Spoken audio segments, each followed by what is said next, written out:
Hey guys, welcome back to Strength Through Movement. Been gone for a week. We had some things to do, a lot going on with the new gym, the new place, the community gathering place for workouts Sick. and one-on-ones. Yeah, dude, it's Yeah. coming along great. It's Busier. super Getting cool to see busier. the photos of you guys doing stuff there, stuff and things, Stuff and things, stuff yeah. and things. Yeah, lifting the weights, climbing the bars, It's a sick setup. I love slamming the balls. what's it called? I said that machine looked sick. Oh, the jammer. Is it the? I don't know what it's called. Yeah, it's a jammer press. Okay. Yeah, those Yeah. are sick. Dude, I know I saw those. Somebody sent me actually the coach for one of the teams that I train. He sent me a video of that and I was like, order. Yeah, I've never like I've, immediately. I've seen Yeah. it on like Mhm. the Instagram reels and stuff like that. Like Yeah. probably that famous gym in Southern California. That was it. Bradley Martin or something. Oh, zoo Oh culture. no. I've probably seen it on one of those. Yeah. You know. Bradley Martin. He's the one who originated the fake weights, I'm pretty sure. Probably. He would like lift it up with a finger and put it above his head. Oh, No, okay. yeah. But I probably saw it on, Something like that. And I was like, Mhm. damn, that's sick. Yeah. Because I always love doing the chest press. It's kind of, you can do that there. But Yep. I also like turning around and it's just an awkward angle to try and do kind of like a back. Yeah, like a Situation. It is, like a and row, it can but- be, yeah. But with with that, So sick. Pristine. And It you was can awesome. like drive through it and make it more of like an athletic movement. Yeah. And like, yeah, it's just, and you can put seat in there. You can put Oh. to make it an overhead press. You can drop them all the way to the floor, so you can do a deadlift with what? them. Yeah, Yeah. they move up and down Dude, the. I need that for rack. the garage. Yeah, no, it's legit. It's pretty very legit. Pretty penny. versatile thing. Yeah, Pretty Pretty- penny for sure. yeah. Solid. Not cheap. Not cheap.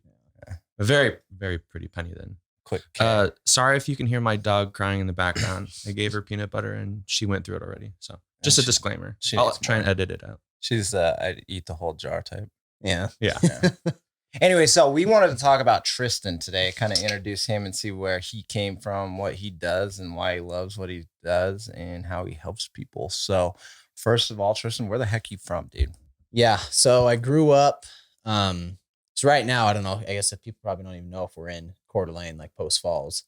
Yeah. So that's where we are right now. But I grew up in St. Mary's, Idaho. So it's like an hour away from here. Right. That's where I grew up. Went to school there. I've lived there my whole life until a few years ago. I ended up moving here. And yeah, just grew up. Hunting was a big part of my life, sports until I was a senior in high school. And then about halfway through senior year, I stopped sports completely. Super active. Yeah. Yeah. Very active. Well, what's stop sports? What was your big factor on stopping sports? It was hunting. I was really into hunting and trapping at the time. So that's kind of what took my attention. And that's what I wanted to focus on. And then you'll talk to people. Small town sports have their disadvantages for sure. Everyone knows everyone in a small town. So that kind of Right, so- translates into sports. Yeah, you get kind of what do you call it? That what do they say when it's the politics? Yeah. Yeah. Well, and there's a bias too behind it. Bias that's- politics, yeah. It definitely, it happens everywhere, but in a small town, it's Very prevalent. magnified. Yes. So that's what I was just, I didn't feel like my heart wasn't in sports anymore. It was really in hunting and outdoors. So that's what I did. most of started the time. pointing to it. Yeah. Yep. So football and stuff obviously lines right up with hunting season. So I just wanted to hunt You and went hunting trap. instead. And that's what I did. That's great. I But- mean, especially if you find a passion for yourself. Oh yeah. It's hunting. And I've learned too, I've kind of gravitated away from hunting and stuff. That used to be my hobby. Like that was everything I did was hunting outdoors. And when I started training took over that main role. And then I've noticed now disconnected more from like the outdoors and hunting. I've started feeling weird and like Different. something's off. Yeah. Yeah. So now getting more back into that, I'm starting to feel better again. Just Starting- yeah. overall. Yeah. 'cause Starting that to was, point your heart towards what you're actually passionate about. Yep. That's great, dude. That's really good. That's kind of like a lot of what I'm trying to teach the younger athletes right now is Mhm. to like really look at their sport and see if they're really truly passionate Yeah. about it. Because if they're not, you're gonna hit that point where you're empty and you're like, what am I doing? yeah. Kind of like you did. Yeah. Like Well, hunting and being outdoors is your thing. mhm. And that's what a lot of people too, I feel like lose when they get older. The stuff that you did that made you genuinely happy as a kid, like made you extremely happy and excited. A lot of people lose that and they don't continue to do it when they grow up and get into a job. And that usually you can tell what someone's purpose is as they're growing up with as a kid, what they gravitate towards and what they really get into. Normally that's a good sign of what kind of your purpose is supposed to be somewhere around that area. If that's what people just tend to lose, that when they grow up, they lose what they were close with as a kid. No, I agree with that. I could relate easily with hockey. You know, I haven't, so you've been here almost 2 years, Idaho. So maybe just a tad over 2 years is when the last time I played hockey, just pick up roller hockey, you know, my brothers and I, but that was super fun. Even just going to the rink and, you know, screwing around on the rink and shooting pucks by myself for an hour. Like that was super fun. And obviously since moving, and I also need to try and find the places to go and do that. Yeah. But that's something that I need to be more active on doing it because it kind of has been sitting on the sidelines right now, but I can relate where it's like, that was something that was my entire life. And then found, you know, the creative side of me doing photography, all that stuff. So that got switched. Yeah. And I wouldn't necessarily trade it for for anything. Yeah. But, you know, trying to get myself back into hockey and stuff like that is going to be important, kind of going off of what you're saying. I can relate. Yeah, you feel your cup draining a little bit because you haven't had that in your life. Such a big part of my life. And it was obviously there was stressful reasons on why I kind of stopped, but I still love it. I still watch hockey every time there's a game on. Like watch one tonight. Like love it, you know? So. And that's not, there's definitely stuff. I mean, as you grow up, you're going to find stuff that you might like more, that you'll feel like is your passion more than what it was before. So as you grow up and you mature and your mindset just changes, you're going to gravitate more towards other stuff and it's going to change. I feel like a lot of people just go through and they forget like what that main thing was that they always love to do. And for they just you, try to take on too much stuff. Yeah, I was just going to say, so like for you, what is it that made you forget like what you love? Well, that was hunting. And all so that. when I started lifting, that just completely took everything, like in a good way. Like it was all I wanted to do was be in the gym and make gym content and be around fitness. Like that's all. So it had your attention. Yeah. That was the first year I want to say the first year or two I was lifting. Like hunting and stuff wasn't even like a huge priority to me. Like I still did it, but it just was on like in the back of my head. I'd go and do it once a weekend or something, but I wasn't connected to it like I was before. It almost like doing it just to like, it was just doing it just because I had been doing it forever. So it was just something I felt like I needed to do still. Yeah. But if it was up to me, I probably wouldn't even have hunted those couple years because I was so invested in the gym. Into the gym, yeah. And then I realized though, mentally started like dissipating when I stopped doing that stuff. When I completely almost cut that out of my life, stuff just went downhill, it seemed like. Yeah, you pulled something from your heart. Yeah, that was a big it's supposed piece. to be there. Yeah. You're like, oh crap. And I didn't really realize that that's what was happening. I was just like, dude, I feel like crap. Like I was super happy and I felt good when I was in the gym and doing that type of stuff. But then when I wasn't in the gym, I was just like nothing. Exactly. And then I realized that's what I need to be doing. That's just part of. Yeah. People just have some stuff wired in them that they have to be doing to mentally like run. And that's something for me, just hunting and stuff it'll always be part of what I do. Well, realizing that's a huge step for sure. But so like, if you go back and look at what pulled you away, obviously it was the gym and getting into the gym and starting to post content about fitness, because that was something that you were interested in going into. If you look at your why of why you wanted to go into the gym and start lifting weights, like, do you think that is what started draining you? Maybe your passion for being in the gym wasn't quite as similar as being out in the wilderness hunting. I honestly think what drained me the most was trying to do social media with all of it. Like trying, not just going in the gym and lifting. Like when I first started lifting and hunting and stuff, none of it was concerned with like posting or making videos. Right, it was just, I'm going in there because I love doing it. Yeah. And it starts turning into, okay, now I'm trying to film videos. Now I'm trying to make posts all the time. I think that's what like just mentally just started draining me. And then it's just human nature when you see the content, when you see the likes and everything start going down or it's in waves and you have a really bad day posting. Yeah. The engagement's just in the garbage. then that stuff messes with your head and it's just Yeah. very mentally draining. Right. Because I mean, for the sole purpose of the reason why you are posting is because you want to get that Well, that's content out to reach people, to help Yeah. people. And that's when you spend that much time making content and then it doesn't go anywhere. You're like, Like, Like, are people damn. getting this? yeah. And then you question too if you should even be doing it.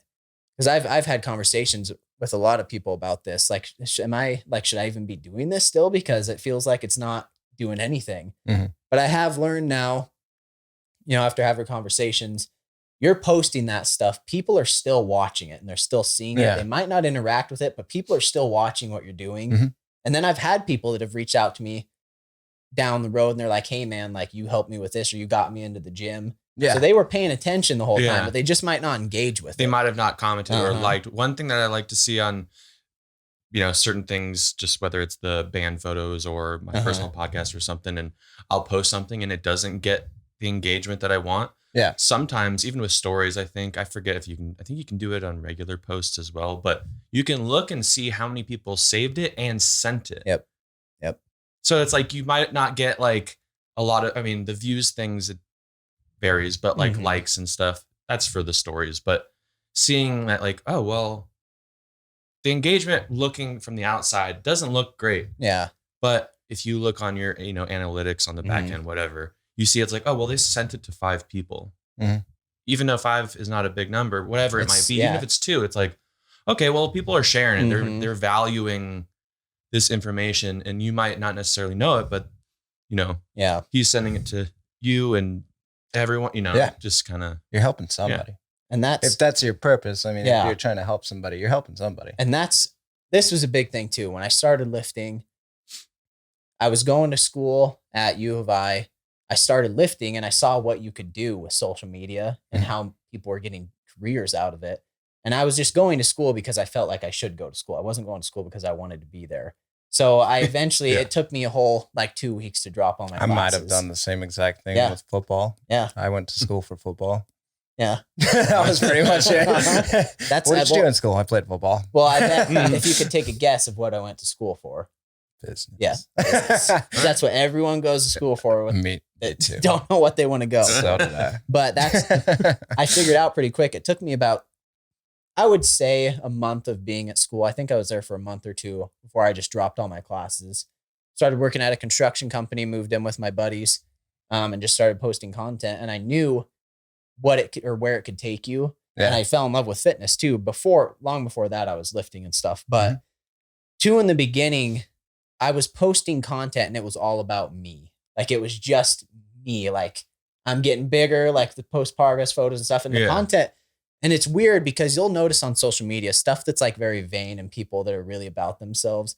It seems like that gets the most traction for some reason. That's what I'm hearing. Yeah, it's always the I people. typically will post like a lot about everybody else and Uh-huh. like stuff. See, and that's the thing. That's what everyone should be. Like post stuff Because about your that's like, how yeah, I feel. yeah. Like I don't want to post about me. Yeah, but post stuff about your personal progress and like your physique, and that's awesome. Like people get like temporary motivation and drive off of that too. People actually want to see. yeah, that. they want to see that stuff, but the intention behind it when I first started it was all about me. It wasn't to help people. Right. And that's where I've gotten very twisted because my content did better then than it does now when I'm posting for helping people. Right. Which I feel like in the long run, you end up being on top posting to help people instead of just for yourself, because that's eventually going to go away, but helping people never. So real quick, just Yeah. looking Out. at this, like, sorry, I get off track. No, But you're good. so looking at this, when you were posting about you Mhm. and it was on you and your passion was high because you were just posting about you. Yeah. You were doing what made you feel good. Mm-hmm. And that was inspiring people. And then you started posting what you think people like Yeah. or what you think people want to see. And then it changed. People Mhm. stopped watching. Yeah. See the difference Yep, there? and I guess I've changed too what I want to put out for content, because before it was all just physique stuff. Mhm. Like this is like I'm changing, and I could see why people attached onto that because they were watching my body change and I was advancing and Right. looked better by Yeah. the month or whatever. But then I also threw a lot of my passion to the side, like hunting and stuff. I never wanted to post about that stuff because I knew what it would do to the engagement. And here's exactly, I was right about, here's what happened when I started. So I've grown into, I'm just going to post what I like, what I feel like will help people. I'm just going to use Instagram as like a photo book almost to look back on, Mhm. like the memories and stuff that I want to look back on and to help people. once I started posting my hunting stuff again, followers just started dropping. Oh yeah. Because there's a lot of people are very uneducated on what hunting is. Okay. And Well, how- I see what That's you're why. saying. Yeah. That's why I lost a lot, is because people hunting specifically. And Yeah, social well, media. and I think it's just you get a lot of kids growing up in city situation where they're not outdoors and they don't understand that higher level connection with the outdoors and with hunting and what it's all about. See, and so they think it's just I mean, I've always gotten like brutal hate comments or stuff, but it never that bad on any of my posts. When I posted hunting photos, it was like, you need to die, like that type of stuff. Yeah. Like people are like, Whoa. what if we came and shot? Like it's extreme, dude. People are extreme on social media. I love I forget where it was, but actually, you know what? I think it kind of stems from a Lil Dicky song. Not Lil like, Dicky. Basically, it was almost like, I think they were ordering like a pizza or something, and he wanted pepperoni and she didn't want it. And he was talking about like, I don't know, like we go hard on earth. Like why, we just grew as a species of human beings. We're intelligent. We manufactured guns and all these weapons. I'm sorry that animal just is there. Like that's ingrained in us so deep in our bones and our DNA of like hunting, all this stuff. It's like we just became smarter and we create different things. And obviously we land on a food chain. You're not going to go like tackle a shark with your bare hands unless you're like Bear Grylls or Chris here. But like, do you know what I'm saying? Yeah. Like it's one of those things. Well, that's the thing, like, dude. It's in our DNA. Like we're designed to hunt. Like those animals were put here for us to consume. They're not here just to be pets and animals and to be walking around for like there's. Yeah. And if there wasn't, here's the thing. I'm not trying to stir any emotions, but biblically, it literally says that. Yeah. Animals are here for us. Not us to provide. Them. And that's. Hey, if the giraffe wants to like become smart enough to like fashion a tool to maybe compete with us, like great. Make it much harder for us. Like I don't care, but like I'm sorry that now we need guns and it serves its knives purpose. And here's the thing too that a lot of people don't realize because they're just so disconnected from it. A hunter, us shooting an animal is the most ethical way that animal's ever going to die. If they've ever seen an elk or a deer getting eaten alive by wolves, they're eating their hindquarters out while they're alive. Yeah. Follow Nature is Metal. Nature is not that's nice and considerate of it. Like a hunter is the most ethical way that an animal is ever going to die. It's so respectful. Yes. And it sounds, I'm sure people and are I like, think how is that lost, respectful? No, taking a life of an animal. I get you're it. Using it. You're sympathetic on that. Being Native American too, like if you go back and like hunters probably don't do this and they might, like some might do it. But if you go back with Native Americans, they hunt animals too. And they're like some of the most closest spiritually to anybody. But they would pray, they would thank you. You are feeding myself, my tribe. Thank you. I appreciate what you have done, type of thing, because it's for a purpose to survive. Yeah. I mean, I know that there's the people out there just, hunting big game animals willy nilly just because it's like, and there the people is, they get the hate, but there's a fine line. And there are hunters out there that are very unethical and they do it for the wrong reasons, but you're going to find that with anything in life. There's always going to be sucky people and it's always going to extremists. There's always going to be people like that. Yeah. It's like going off the respect thing. It's like, the show Meat Eater. Mm-hmm. Yeah. Steve Rinella, right? Yep.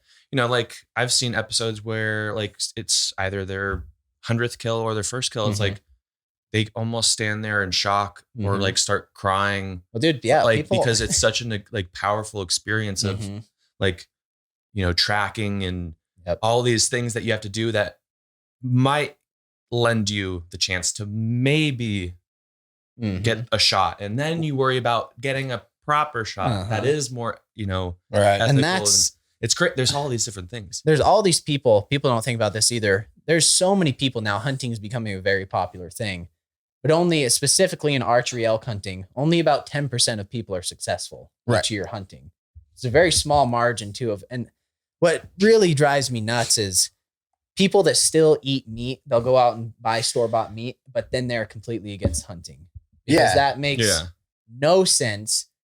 to me at all. If there's someone like maybe a vegan or a vegetarian and they're against hunting, they have more of a case, I guess, for it, but it's still, people just look at it the wrong way. I feel like they're not exposed to it, so they aren't educated on what it is. I saw a video, and I'll try and find it so you guys can watch it if you have already seen it.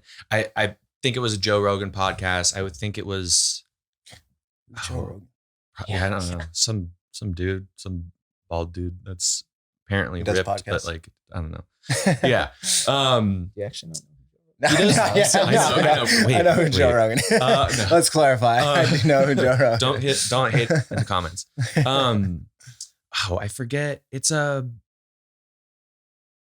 He had a huge band, or he was a singer. I forget.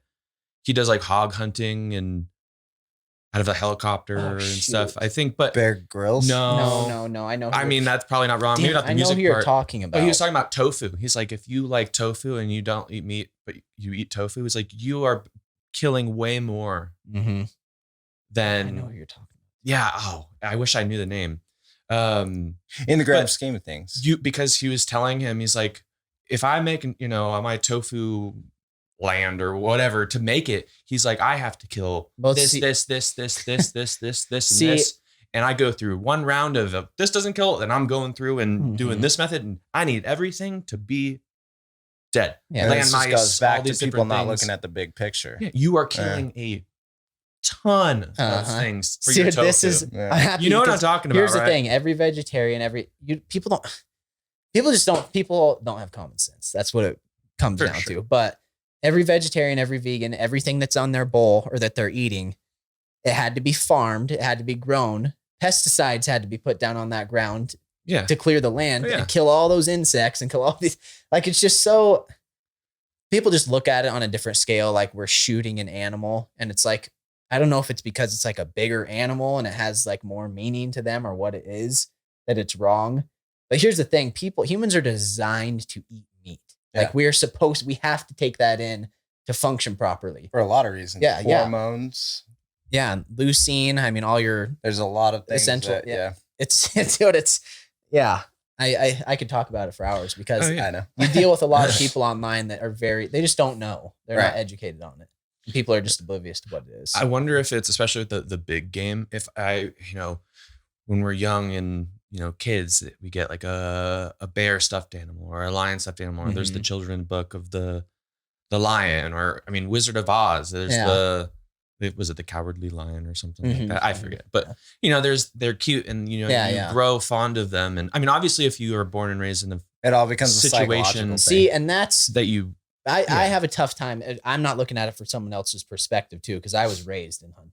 well, that's the thing. So Yeah. I'm for not saying someone- that's the driving Yeah, factor. yeah. But for someone that hasn't ever been exposed to it, Yeah, I get where they can get those kind of Mhm. emotions or have like the wrong, like, oh my gosh, that's so wrong and so brutal. and here's the know. thing: You wouldn't do that to another human. No, yeah, exactly. And I've killed a lot of animals, and you still feel remorse every time you kill something. Yeah. Like, that's in our nature too. You're still gonna feel. As long as you respect it. Yes, exactly. Yeah. And like I said, there's definitely bad hunters out Yeah. there. There are bad hunters. I Yes. believe that 100%. There are people out there that would literally, if you didn't put a limit or govern the amount of animals they could kill. That's like me Yeah, personally. yeah. I have no desire to go to Africa and shoot a giraffe. Yeah. Just because what purpose? which, no, some people that do, I don't That's care. up to- But yeah. to me, I'm like, I never want to do that just because it's why I have no reason to do it. Exactly. Yeah. But There's no purpose. yeah. But yeah, okay. So going back to you and who you are with hunting, like obviously there's a bigger picture to why people hunt, right? So what, like, you go out in the woods, it's the thrill of it, or the connection that you make with the animal, Yeah. and have, like you said, you have remorse and you respect that animal for what it did, what its purpose was for you. Yeah, the Your main family. thing for me, the main reason I hunt is because I know where my meat's coming from.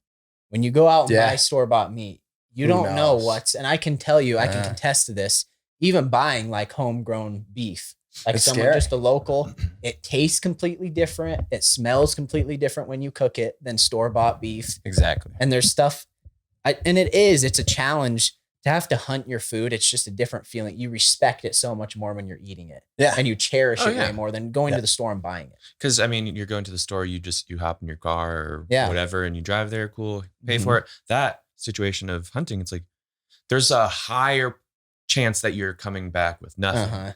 Yep. Versus, whoa. But let's backtrack here, because I don't want to discredit the fact that like shopping's hard too, man. I've been inside aisle 2 trying to get a piece of T-bone steak, and some mom came by and wiped me out in my car, and I'm like, all right. Well, that's why you just have the T-bone T-bone. throw the bow. No, I mean, hey, man, no, Super Bowl. I mean, Sunday is a hell of a time to try and grab wings. Depends on what time of year it is. Yeah, exactly. Go back. I also love grocery shopping, but yeah, it's that thing of like you have this respect for it because you know you can, like, I know exactly where that thing came from the, like, how many steps it was from me to them, how many steps they took from you know contact from whatever you're using to where they dropped down, like the effort, all that went into it, from driving to location to stocking to it's a process. Dude, and that's the thing that people don't understand when they say hunting's like terrible, because every time you eat that meat, I guarantee you think about that hunt. Yeah. And what it took to get there. That last and you think about that remorse you had for that animal. So you say thank you again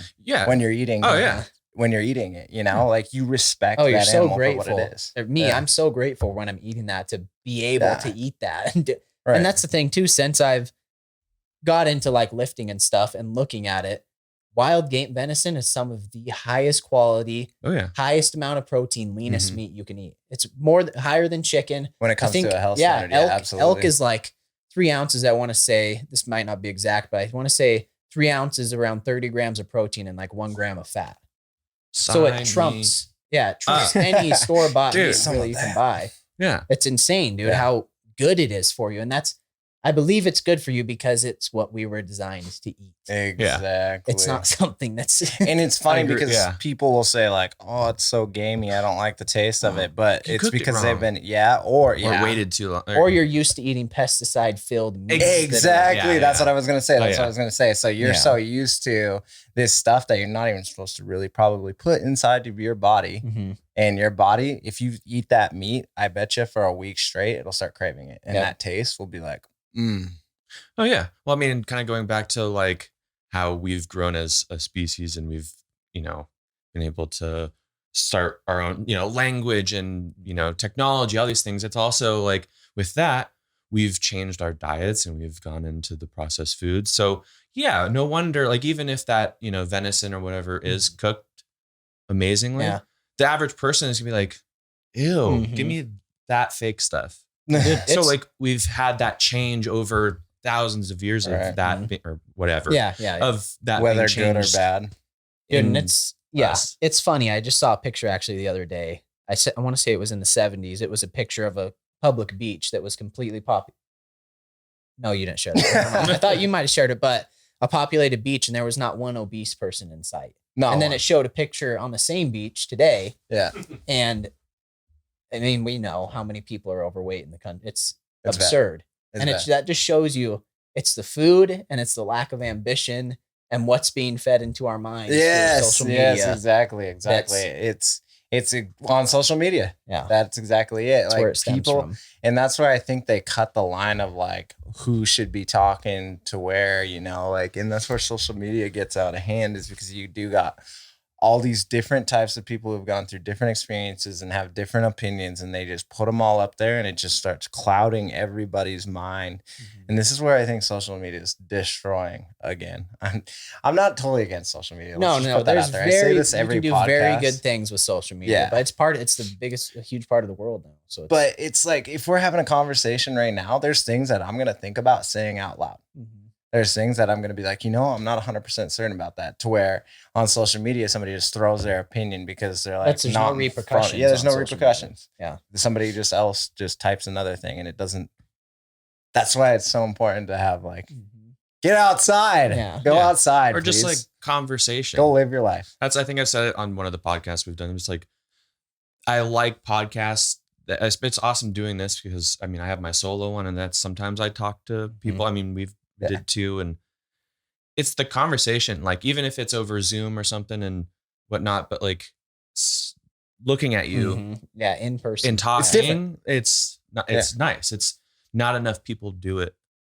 And I think maybe that's another reason that podcasts are getting so big. Like, or there's so many, because people are realizing like, oh, talking to people or just talking is awesome. Like you learn, even if you're not even talking about stuff that's making you, I don't know, like a topic to learn about, you're still kind of learning just by talking instead of just like typing. Exactly.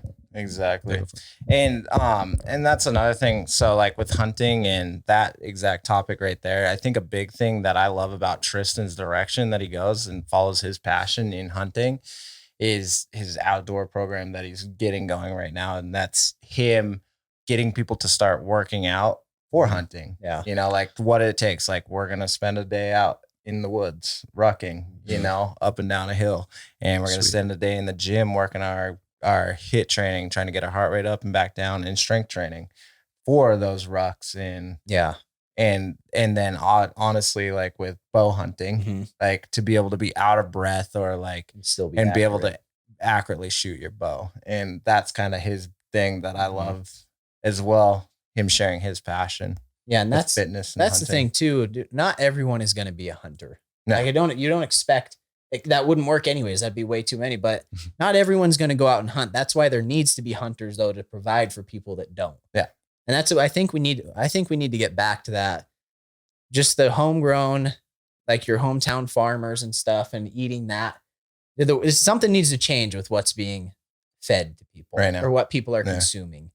And hunting is just, I mean, it's what we're designed to do. Exactly. It's in anyone that goes out. I'm convinced anyone that goes out and hunts archery hunting and has a bull bugling 10 yards away from them, there's no way their heart's not going to be racing. There's no way. I'm convinced that couldn't happen. Someone's not going to be in that moment and say, I never want to do this again. I know. It just doesn't. We're hardwired to do that. Be like that. Yeah, to do that. Yeah, and it's a passion to help others, and that's the thing. Our innate design is to work with others and to help others. And in that moment, in a weird way, in that moment, you know, your heart's racing. That if you take that bull down, you get to feed how many people? Yeah. I mean, that stuff. Yeah, it goes for a long time. Or you like get to feed how many people? Yeah, it's a good amount of meat, and dude, this is the best thing. The best thing that comes with hunting is the memories that you make. You can talk to my dad. My dad's 60 years old. He doesn't remember a lot of things from back. He could tell you every animal he shot, every story. Cool. It's something. I don't know if there's a reason for that, a deeper reason that stuff just, you will remember it. You just don't forget that stuff. It's just something that's etched in outside. You. And that's why I feel, dude, it all just to me makes sense, because I'm like, well, yeah, we're going to remember. That's what we're supposed to be doing. Like, that's what we're. I think it's a higher level connection that you have out there, and it imprints. Well, it's not just something that you store in your brain; it imprints on you. And that's dude, when humans were here, we weren't living in manufactured homes. No, going to the grocery store and getting food. We had to hunt for our food. We had to gather food. Build shelter, and I think that's how people are designed to live. Yeah, but obviously that's not the case anymore. But no, it's you build your home and you never leave it. Versus there's nothing back wrong then, with living in houses. Yeah. Like if I set up a teepee, I would not want to be in my house all the time. That's the thing. Get outside. It would it would force you outside of your home to go live and do the things that you should be doing, interacting with people and life and learning. And I mean, I'm definitely guilty of, I mean, just happens to like what I'd like doing is usually at a computer. So I'm at a terrible start, but I'm, guilty of it. I need to get outside more. I do, but more, but I like following, I see all of your guys' stuff, all the campaigns, all those people, and whether it's hunting related or not, it in a sense makes me feel like, man, like I'm such a little sissy. What the heck's going on here? I need to go out, and even if it's going for like a run outside or, go to, Tubbs Hill and go for a hike or something. It's like going out into the nature makes you feel so much better. But I like following people like that, because then I'm like, what are you doing? Like, what do you do? That's the thing, dude. That's what we want to, with this podcast, with our social medias, like that's what we want, is to inspire people to do that, to get out, to get off the computer or off the phone and go out and do things and experience that. And not because, okay, this is where it gets twisted. So he started posting things because he thought it would help other people, right? Versus when he was just posting things about what he loved. Yeah. It's the same thing with people. Don't go outside and experience something and say, do it because you need to post it online. Yeah. Because for other people, go outside and experience it, enjoy it, have a memory, make that imprint, and then post it because you're passionate about it. Or just forget your phone in the car and that's what I do. I'm really bad about not taking pictures. Yeah. Well, I mean, that's also the thing of like living in the moment of, I mean, like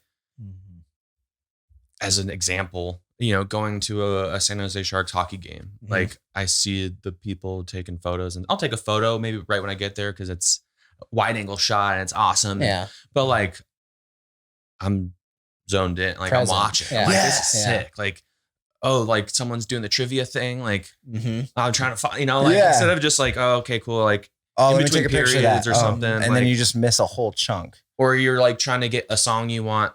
So sometimes they like, you can text like what song you want and they'll play it. And but that takes time, you know? So it's like, you're not engaged. Yeah. But like taking it sounds so like corny or like cliche, like enjoy the moment. No, like just go and sit and like watch the water. Cliche. Like it's if you take like, it for granted. So let's say we went on a hike and we were doing this and we we're connecting. I would take a picture of one single picture. Like you said, you go to the hockey game, you take a wide angle shot and then you post it and it has a date on it. And then your memories over flood when you see that picture, that one picture. Yeah. And then you can share that with somebody. Like, so I remember that game. Yeah. There's a fine line, and I'm sure it ranges from person to person, but like as an example to go further on that, it's like, cool, I can go in and take the photo. Or, you know, one time I saw my buddy Alan from one of the bands at the game and, you know, took a selfie together and whatnot. And that was great.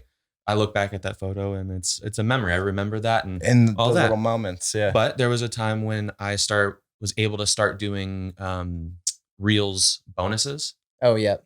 And I mean, we would go out on the boat and I would just be like anything and everything. I was just filming it.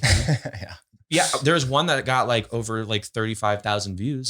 There was a couple months where I was making, you know, a couple $100 off of it. But there was many moments where I was at like Farragut Lake or whatever and on the boat and all these great, beautiful places where, you know, like I'm experiencing it, but like through my phone. And then it's like, well, my Wi-Fi is crap. I'm trying to get this posted. And it sucks looking back on that because like, you know, it's a missed opportunity to enjoy. Exactly. But there's more, but it's one of those things. There's a fine line of like, go and take the photo or a quick video of panning. But then, you know, use that as a memory to jog your memory of the moments that you spent in that time. Otherwise, if you're taking a picture of everything all the time, yes, you get those little moments. You're like, oh man, what was that? Why did I take that picture? Versus if you take one picture and then you're like, oh yeah, during that game, this happened, you know? Oh yeah. Like it's a lot different. And I think that's where people get caught up in their passions in their work when they bring their passion. And I'm guilty of this. They turn their passion into work. You start to, I have to do this. I have to do this. I have to do this. And then it just becomes a burden and you're just doing these tasks versus living your passion in the moment. Like I get to do this. Let's see what happens. I get to do this. Let's see what happens. And like really, truly being in that moment. Oh yeah. Because you start blanking all that stuff out and you're like, I don't even like that. I don't even remember it. Yeah. So kind of bridging that gap with, you know, how you know, filming stuff for the, you know, fitness and then also the hunting. Are you at that place where, you know, you just tripod? I somewhat care how the angle is. Like, see how much tinkering are you doing? Because that's something that I'm like, I'm I'm very self-conscious about. Me too, and I overthink that stuff extremely. Yeah, that's the best thing for me. If I can just have a buddy or something there with me, give them the camera, do my lifts, and just say, "Hey, film it." However, and that's what I do. I really do. I just want to reach as many people and help as many people as I can. That's the goal. That's all I want to do with my content. And then for me too, that's why my YouTube, I really started doing it to help people. And YouTube's a really cool thing because it gives you the opportunity to look back. You can literally watch your life back on videos. I can be 50 years old and watch That's like what my life, like what I have done. Yeah. And, it's crazy. People ask and they wonder why like suicide rates and depression and anxiety is so high right now. And that's because people aren't getting outside and getting in the sun, and they're sitting inside plugged into a phone, and they're not having interactions like this with people. And that's why like podcasts and social media and posting that stuff does so well, is because people feel like they're getting that experience without actually doing it. They're seeing us talking to each other, and they're getting that fed that information. They feel like they're in that conversation, but they're not having it themselves. Feeling. And that's why it just, we're not created to be like that. Like we're created to be around people and have conversations. But I think that makes the line between doers and sayers, because there's a lot of people who say like, oh man, that would be cool to do that. Or that'd be cool to do that. And then they just never follow through. So I think that draws the line between that. Yeah. And that's anyone, I would say, if they want to make a YouTube channel or start posting on social media, do it. But don't make it. It's hard because you don't want it to take over your life at the same time. And do it for the right reason. Yeah, don't that's be like, the thing. Don't do it. Oh man, Joe Rogan got so many followers and he's got a nice car and he sells all this stuff. And if I do it, then that's going to happen to me. It's like, you gotta think he was an, comedian. He was all of these things that he already had a status before starting a podcast. Yeah. And then it took like 7 to 10 years for him to get to where he is now.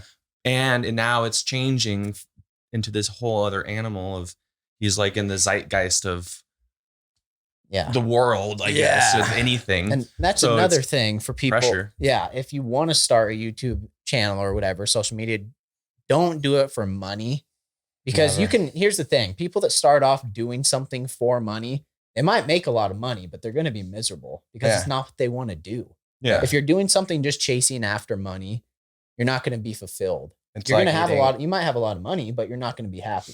Because you're eating a McDonald's burger instead of that elk you killed. Yeah. You didn't actually go to do the experience. Let's tie that in now. I mean, social media, I don't want to take away from it. It's an amazing thing. But I think it does do more harm almost than it does good. At this point. Right the way now, we're at using this time. it. Yeah. But I agree with what you were saying. Like, go start that. I mean, go start that YouTube or the podcast or something, because. And that's kind of what this whole deal is. Sorry, I keep on interrupting. I'm just freaking. I was just it'll be quick. I mean, when I started my podcast, I was just at a job where I got to just listen to whatever I wanted for 8 hours, basically. And I was listening to podcasts, and I got really into podcasts, and my commute was, 30 minutes, there and back. And I would just think to myself, like, man, that'd be cool to have my own podcast. And I did that for probably like maybe 2 to 3 months. Ask me that next week, that might be a different number. It's around 2 months that I was like contemplating. I was like, man, that'd be really cool. But like, I don't even know, like, that's like, talking is not something that it brings me back to high school of public talking. And one day I was just like, I was sitting there and I was like, I went to Best Buy. I bought one of those Yeti blue mics that everyone has. And I created it that day. And I'm pretty sure I did the very first episode that day, just with my brother. But I've learned so much. Like, I want to listen back to my first one and kind of maybe see the flow of conversation. I know that even today and last episodes that I've done on mine, like, I need to get better at talking and doing it with people, because it's not something that a lot of people do. And before my podcast, I wasn't doing that a lot.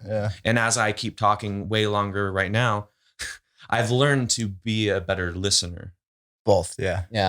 So I feel like that's where a lot of people go wrong, is they think about, they want to do something and they sit and think on it for months or for a year or for 2 years. And if they think about it and they want to do it, just do it. Just do it. Nothing is ever, and I've put off a lot of stuff, but nothing's ever going to be in the perfect conditions. If you want something to be in the perfect conditions, it's never going to be, because there's always going to be something else that could be better. Yep. So I feel like you just have to start. And if you don't, somebody else is going to do it. Yeah. That's why I finally just was like, I need to start training. It's what I want to do. Yeah. I might not make a lot of money, or we might not have any money for a while, but it's what I want to do, and it's what's going to fulfill me. And it is. I'm way happier doing it than I was anything else I've ever done. Yeah. What are your big takeaways from training? Like, what makes it so enjoyable for you? Seeing people's progress, just seeing people change. And not just the physical changes are amazing, and I love seeing that with people. Yeah. But mentally, just seeing how much different people act and how much more confident they are, how much more ambitious to go out and do other things in life. Yeah. It just translates to so much. It's just crazy. Something as simple as going in the gym and working out and getting in better shape completely changes your mental capacity as a person. 100%. You're a different person when you go through that. Yeah. You feel more confident. You feel like you have self-worth or any kind of self-worth. And I think that's where like a lot of people are at right now is 90% of people are down here because they've been pushed down there. They've been taught to be down there. It's very hard. Everything that's put out to us and that's fed to us is not for the betterment of people. So that's really hard. Society, no. You have to be very aware and recognize what's happening to get out of that. And a lot of people aren't. They're just going through their days and they're just receiving everything that's being put out. And it takes a lot of it takes a lot of discipline to get out of it, to realize it and to get yourself out of it. And that's what sucks is the world is designed, or they've designed everything to put people down in that space. Yeah. Because they don't want people. When you get to that independent thinking and you're very mentally disciplined, you can't be controlled anymore by anything, and you're making your own decisions and you're doing all your own things. And that's a big no-no for people that want to be in power and want to. So people just have to be able to recognize like what's going on and self-realize it and get out of that. Self-realize that we're the ones who have the power. Mm-hmm. Exactly. Yeah, you ever watch that? Bug's Life? Oh, dude, I know. I can talk about A Bug's Life. Holy crap, we're living it. It is just crazy, but people I feel like people are slowly though. More and more people are realizing what's happening. Yeah, and it's becoming more and more popular, like training and eating healthier. It's becoming. I think people are waking up to it. I feel like realizing they have value and that they have a specific spot in their life, and we're all puzzle pieces to the big picture. We really are. We Tristan and I, we are trainers. We inspire, we talk, we help people realize these things because we have that power, and that's who we are. You know, everybody's got their strong suit and a place where that they belong, you know? Okay. And I'm stealing this from Andrew Sella, but it's. You said it. I didn't think he was going to say it. It's so true though, but dude, personal excellence is like the ultimate rebellion. If everyone chased personal excellence and everyone became the best version of themselves, the world would completely fix itself. If everyone, because the balance is in the imbalance. Yes. If everyone just if they figured out why they are here and they chased that potential and became the best version of themselves, the world would be fixed. Everything would start figuring itself out. It's called a circadian rhythm. Yeah. And we're all built on it. And if everybody was within their circadian rhythm, everything would be fine. It is good though. I feel like when you are out in person and you meet people, most people are very good people and they are striving to be better, but social media paints a different picture because 100%. That's what they want to be represented. So being out in person, it's not like it is on social media. It's a different world when you're actually out. You don't see people talking to people like in person like they do on social media. It's just not a thing. Oh my gosh, that person's so happy. Oh my gosh. And that's the other thing is people do not accept hard. They don't accept it. They won't take it. They, like Danny said a little bit ago, I'm not very tough. Like, look, what are these guys doing? Well, like people don't accept it because there's such a negative connotation on doing something hard. There's a negative connotation. You're going to get hurt. Oh, don't do that. You're going to fall and get hurt. Oh, don't do that. You're going to get your feelings hurt. They're going to break your heart. They're going to, fear. They throw that on you and you don't live your life when there is just as much good that comes from bad, that bad comes from good. There's a balance in between it. Like there is a lesson in it all. Yeah. And you need to experience it all. Everyone just wants to take the easy path. And I mean, why wouldn't everyone? Because of fear. And everyone, obviously everyone wants to take the easiest. Everyone wants it to be easy, but the hardest path, it's always the right path. Always the right path. But it's human nature. I mean, we want it to be easy. Yeah. People we're don't taught to struggle. We're taught that way. Yeah. And I was taught that way my whole life to like guard yourself from the hard, guard yourself. Like you don't want to have to do that. You don't want to go through that. And I did. Like I was more like, I'm just going to do what's best. Like I'm going to try to make myself comfortable. And that is wrong. And that's where I had the worst of my times. Yeah. That's where I've hurt myself and people because I was doing what was easiest. There's a I hope I say it right, but there's a saying that I always I like to think of sometimes is the comfort zone is a beautiful place to die. Mm-hmm. Oh yeah, yes. That's David Goggins is really Courage. big. Of course it is. Yeah. I didn't know who I other people have said that, yeah. but I think what's the saying? The comfort Hard. zone is where dreams go to die or something. Yeah, I'm sure there's a bunch of different variations. But they all kind of serve the same. When it all purpose. comes down to It's it, get hard, stay hard. Get hard, stay hard. Sponsored Carry by the boats. David Goggins. Yeah. David Goggins needs to pay us because we talk about him a lot. No, and Andy Frisell, both of them. They need to be like, hey, thanks for shouting us out. Yeah. You guys got like, man, he's going to rip us to shreds in the no, I'm just kidding. If you were going, I'm going to tag him. If David Goggins, you pay me. If David Goggins saw our Say podcast, hard. we're doing something right. Yeah, exactly. Yeah. So share it to David. Everybody tag. Why'd you guys running? Why are you sitting on a couch? You should you be talking? running and talking. He is Yes, though, dude. getting soft. He has a lot of examples that people could take away from. for Absolutely. sure. And granted, he does live to an extreme. Oh yeah, but no, people are not. 100%. You don't need to live to that You're extreme. not going to be David Goggins. There's No. one David Goggins. So be even 0.5% Yeah. of half. But he chose Of that that. life. Yeah. I really believe that we choose our path before we come to Earth. And here's the thing, man. He doesn't care what anyone thinks. He's Uh-huh. doing what is Yeah. fulfilling him and Uh-huh. what his purpose is.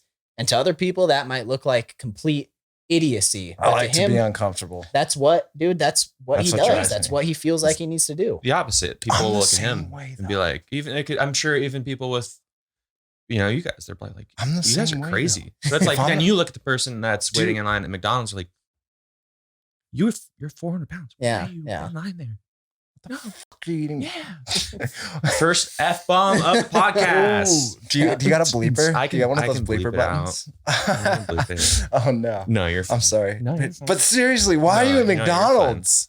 Like What you're timestamp going is in the that? wrong 52? direction. Okay. Yeah. Well, I have to watch it through anyways Yeah. to edit it, but But let's like hone in on Tristan and what I love the fact that that's why you do what you do. You see the growth in people, you see their changes, and it pushes you flourish. You're gardening. Well, dude, Like I've you just should be. experienced what it's done for me. Yeah. And I want as many people to experience that as like I can possibly help, do. I want to help as many people as I can because Yeah. I know and I know the world will become a better place if more people experience that and go When they through see it. what you see. Yeah. Yeah. No, I feel you. I'm in the same spot. it's like the kind of going back to how we've kind of evolved as people, like Yeah. going from a club made out of wood, just some random wood and Yeah. hunting and all that stuff to where we are now. Mm-hmm. Even though maybe in our lifetime, whatever we're doing now is a very small little pinprick Uh-huh. in Yes, what's that turns gonna into a happen tidal wave on the 100 other years side from of the now. world. It's a building piece that down the road will be a Mhm. bigger impact. It's Yeah. like doing, you were saying something about like if everyone were to be, what's the quote you were saying? Self. Personal excellence. Yeah. Yeah. It's kind of like that. You're starting that. Mhm. You're going. I mean, obviously there's people before us that were doing it. Yeah. Influenced what you guys are doing now, which will influence people going further. So it's like building, building, building. And I mean, hopefully the world will not completely explode before it happens. Yeah. But Hey, listen, it's, we've gone through this um, cycle as humanity. no, I it know. will explode again. yeah. Like I hate to say it. Well, but I'm it's hoping that it can get like humanity can get to that point of some of us at Yeah. least. yeah. Well, maybe okay, As many people as we can help. a larger percentage. Yeah. Yeah, Yeah. I agree. That's the thing. And that's why I chose fitness. I mean, I feel like that's why I gravitated towards it. There's a ton of ways that people can mentally better themselves. Like you can watch guys' motivational speeches or go to seminars and stuff. But I feel like fitness is one of the best avenues to get people to make that mental switch just because it's something physically you have to do. Right. And that's, to me, it's not about like benching 315 or deadlifting 500 pounds or whatever. It's Right. it's the mental change of it. And I just feel like fitness and training your body and going, it's because it's hard. That's why Yeah. it works, is because Exactly. it's hard. Oh yeah. It's not something that's easy. And I feel like everyone should be working out in some sense because we should. Yeah. I mean, that's just a necessity. But yeah, that's just the main thing. I feel like that's why I've gravitated towards fitness, because I've realized what it can do to help you as a whole, Mhm. not just look better. Exactly. But I mean, looking better is obviously everyone wants to look the best that they can. And having a good physique and going after that is awesome. And that's a great driver. But the mental is where it comes in. Yeah. The thing is, though, is if you're in line mentally and spiritually, you're gonna look good. You're gonna glow. You're gonna carry yourself differently. Yeah. You know what I mean? Mm-hmm. So honestly, that's where it starts. Like, you gotta align yourself to some moral standards. Once you live those moral standards, you create habits inside your brain, and you create that voice that says, screw you, you're not good enough. You turn that around because your moral habits are starting to love yourself instead of hate yourself. That voice changes in your head. Then when that voice changes, you start physically changing by, oh, dude, I need to stop standing in line at McDonald's because I'm 400 pounds. I need to go to the gym because I feel better. Yeah, see, and that's the thing. I bet if they did a study, or maybe there has been, I don't know. If you went and talked to overweight people or extremely obese people, there's probably something mentally. They're not mentally disciplined, and there's something mentally that they're dealing with. Because that's the only way that it could cause you to get to that point. So there's not one way to do this either. The other way that I've had to do it for people for years, and I don't want to give out the secret, but people go to the gym with the mindset of, I want to do a show because I want to look physically better, because they're mentally screwed. Yeah. Like they don't know who they are, what it looks like to love themselves. So they become this perfect superior, whatever. And to me, I know exactly why they're there. I know why they're there. They don't. But you can't tell them that. You can't tell somebody that they're there for this reason. They're like, what are you talking about? Because they don't know. They don't see it.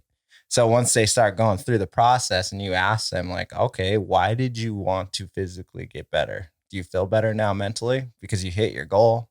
Yeah. You lost 100 pounds? No, I don't feel any mentally better. So why? Yeah. So what is it inside your head? What is your purpose? So you go backwards the other way and you start working on your mental because of your physical. Then you're like, oh, wow, I guess I didn't really even need to set goals. It was just my head talking to me. Yeah. I didn't feel right in my head. And kind of maybe segueing, there was a part where you're talking about, prepping for a show and stuff. And I feel like what you were just saying is a good segue into your prepping for a show. Yeah. We'll get into some stuff, but going through that battle of, because you're doing the diet's getting tightened up, the training is getting changed. Like, I'm sure there's the mental battle is a little bit cranked up higher. Like, what do you kind of? Yeah, and I'm by no means the pros, like IFBB pros and those guys, they're on a different level. It's a completely different level when it comes to that stuff.